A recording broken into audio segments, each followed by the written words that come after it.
Bismillahirrahmanirrahim. Assalamualaikum warahmatullahi wabarakatuh. Perkenalkan, saya Adia Wardana bersama rekan saya Al-Hazratul Kursiyah, Ai Robiatul Adawiyah, Aprilia Hanifah, Ayu Anissa, dan Dewi Siti Ratna. Pada kesempatan ini kami akan mempresentasikan sebuah artikel dengan judul Kondisi BPJS Ketenagakerjaan di Tengah Pandemi. Sebelumnya saya ucapkan terima kasih kepada Bapak Dosen Nasruddin SHMA yang telah memberikan kesempatan kepada kami. Juga terima kasih kepada teman-teman yang berkesempatan hadir pada pekan ini. Untuk presentasi pertama akan dibawakan oleh Aprilia Hanifah. Kepadanya dipersilakan. Baik, terima kasih kepada moderator yang telah memberikan waktunya. Di sini saya akan membahas sedikit mengenai latar belakang berubahnya jaminan sosial tenaga kerja atau yang dikenal dengan Jamsostek menjadi BPJS.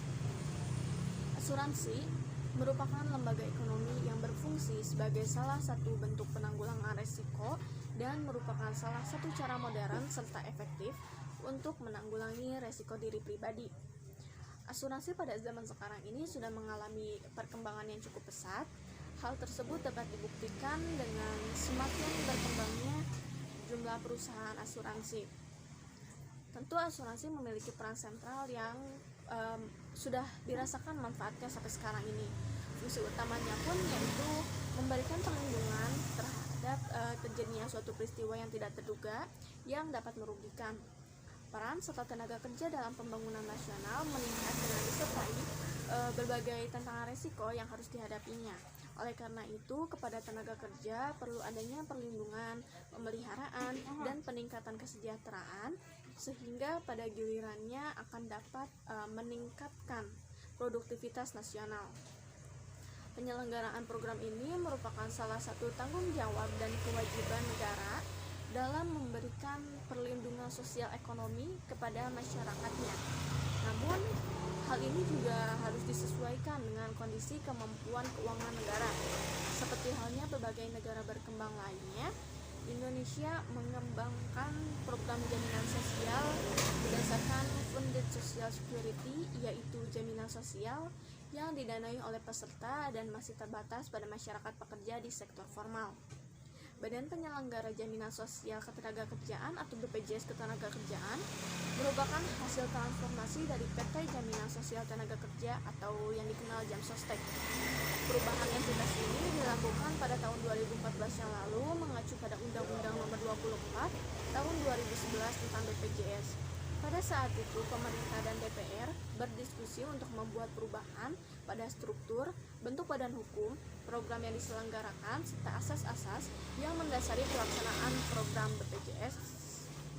Jadi, dapat dilihat secara jelas bahwa pembaharuan yang terjadi pada Jamsostek ini yakni dapat dilihat dari segi hasil pengelolaan dana jaminan sosial, di mana pada saat itu Jamsostek berbentuk perseroan sehingga mereka mencari untung dari pelaksanaan programnya.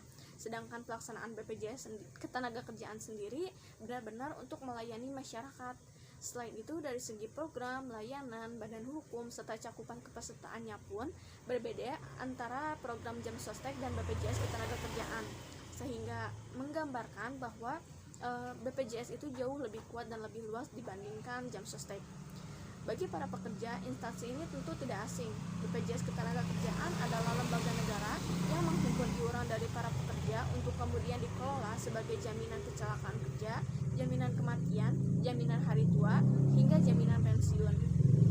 Sekian yang dapat saya sampaikan. Mohon maaf apabila ada kesalahan. Saya kembalikan kepada moderator. Terima kasih. Terima kasih kepada Aprilia Hanifah. Berlanjut pada materi yang kedua, saya persilakan kepada Ayu Anissa. Baik, terima kasih kepada moderator. Materi selanjutnya yaitu mengenai prinsip BPJS. Dalam melaksanakan sistem jaminan sosial, BPJS menganut beberapa prinsip. Yang pertama, prinsip kegotong royongan, yaitu para peserta bekerja sama untuk menanggung beban yang sama. Yang kedua yaitu prinsip akuntabilitas, yaitu melaksanakan dan mengelola keuangan dengan akurat serta dapat dipertanggungjawabkan. Yang ketiga yaitu prinsip kehati-hatian, yaitu melakukan pengelolaan secara teliti, cermat, dan aman. Yang keempat ada prinsip nirbala, yaitu lebih mengutamakan penggunaan hasil pengembangan dana guna memberikan manfaat bagi seluruh peserta. Yang kelima, prinsip portabilitas, yaitu memberikan jaminan yang berkelanjutan meski peserta berpindah tempat atau pekerjaan, namun masih dalam ruang lingkup NKRI. Kemudian yang keenam yaitu prinsip kepesertaan yang bersifat wajib, yaitu mengharuskan seluruh penduduk agar menjadi peserta Jamsostek. Mengenai BPJS Ketenagakerjaan, dijabarkan menjadi beberapa poin. Yang pertama berawal dari masa Presiden Soekarno. Keberadaan BPJS Ketenagakerjaan diawali dengan didirikannya PT Jamsostek sebagai badan usaha milik negara. Bermula dari tahun 1947, di bawah kepemimpinan Presiden Soekarno, pemerintah membentuk Undang-Undang tentang Kecelakaan Kerja. Pemerintah saat itu juga membentuk Yayasan Dana Jaminan Sosial dan mulai memberlakukan Undang-Undang Nomor 14 Tahun 1969 tentang pokok-pokok tenaga kerja. Dasar hukum tersebut yang mengantarkan proses transparansi asuransi sosial untuk tenaga kerja. Kemudian ASTEK, Asuransi Sosial Tenaga Kerja dibentuk. Pada tahun 1977, pemerintah di bawah Presiden Soeharto merilis Peraturan Pemerintah Nomor 33 Tahun 1977 tentang pelaksanaan program asuransi sosial tenaga kerja atau ASTEK. Pemerintah mewajibkan seluruh pemberi kerja atau pengusaha swasta dan BUMN untuk mengikuti program ini. Pemerintah kemudian juga menerbitkan Peraturan Pemerintah Nomor 34 Tahun 1977 tentang pembentukan wadah penyelenggara ASTEK, yakni Perum ASTEK. Yang ketiga adalah Jamsostek, Jaminan Sosial Tenaga Kerja didirikan. Setelah Perum ASTEK beroperasi cukup lama, pada tahun 1992, pemerintah mengesahkan Undang-Undang Nomor 3 Tahun 1992 tentang Jaminan Sosial Tenaga Kerja atau Jamsostek. Kemudian, pada tahun 1995, melalui Peraturan Pemerintah Nomor 36, pemerintah mendirikan PT Jamsostek sebagai lembaga penyelenggaranya. Jamsostek pun bertanggung jawab untuk memberikan perlindungan dasar bagi pekerja dan keluarganya. Caranya dengan memastikan adanya arus penerimaan penghasilan sebagai pengganti dari penghasilan yang hilang akibat risiko sosial. Kemudian, Jamsostek berubah menjadi BPJS Ketenagakerjaan. Pada tahun 2004, pemerintah dan parlemen menyepakati adanya amandemen Undang-Undang Dasar 1945 yang mengubah pasal 34 ayat 2 menjadi negara mengembangkan sistem jaminan sosial bagi seluruh rakyat dan memberdayakan masyarakat yang lemah dan tidak mampu sesuai dengan martabat kemanusiaan.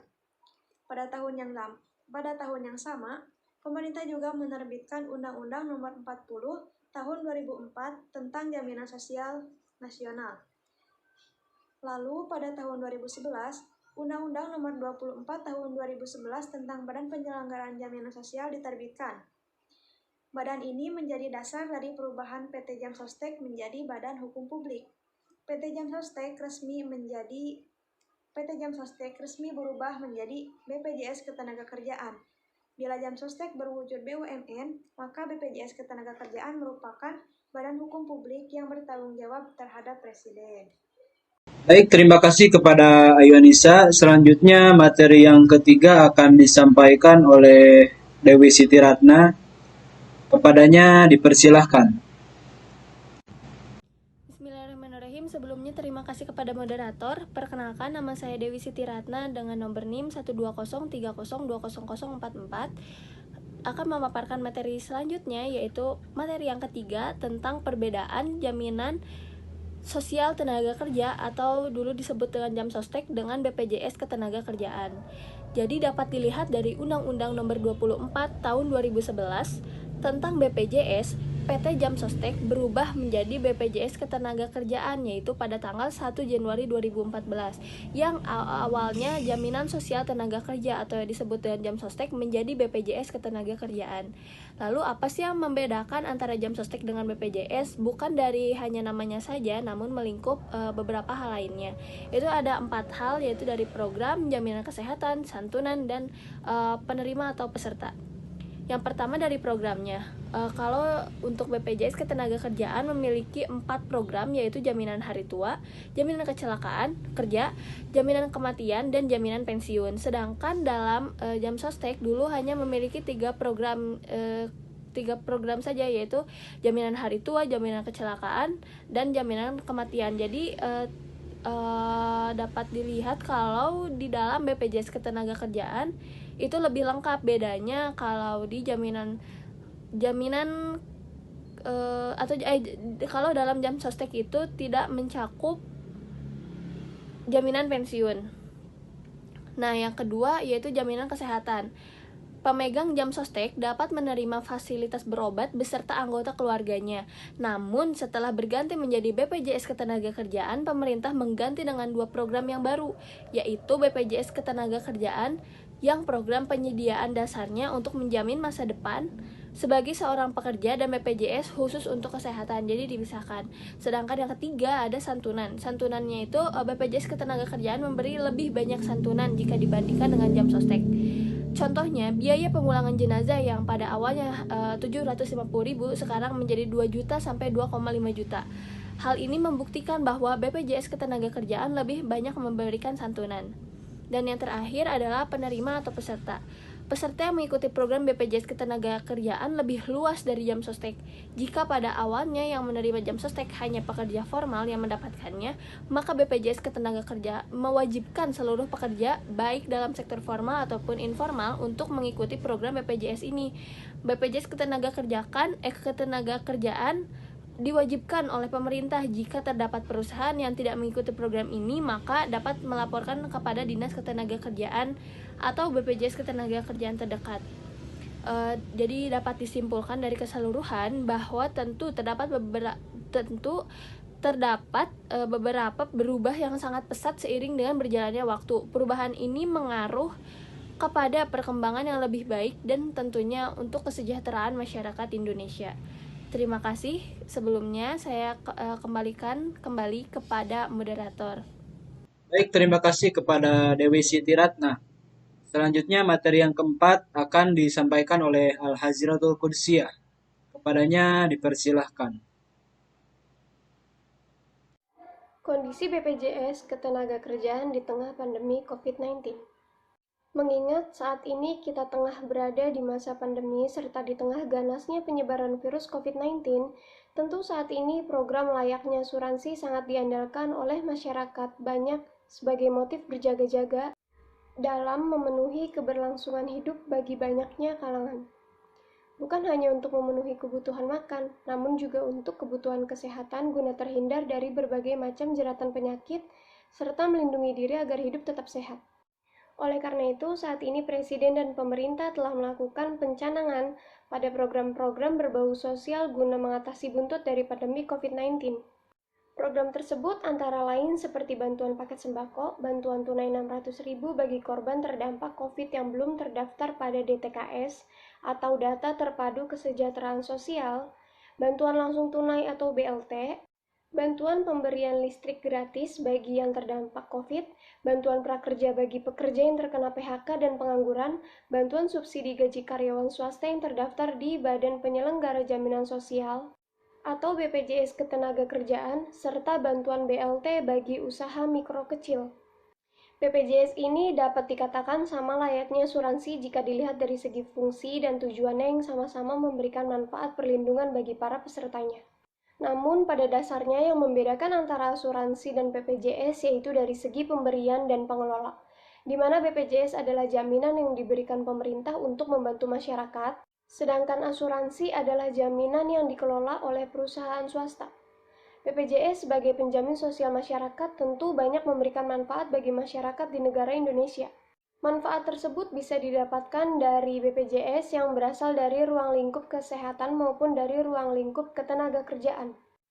Adapun manfaatnya seperti pelayanan kesehatan yang mencakup promotif, preventif, kuratif, dan rehabilitatif termasuk adanya pelayanan obat, alat kesehatan, dan bahan medis sesuai medis yang diperlukan.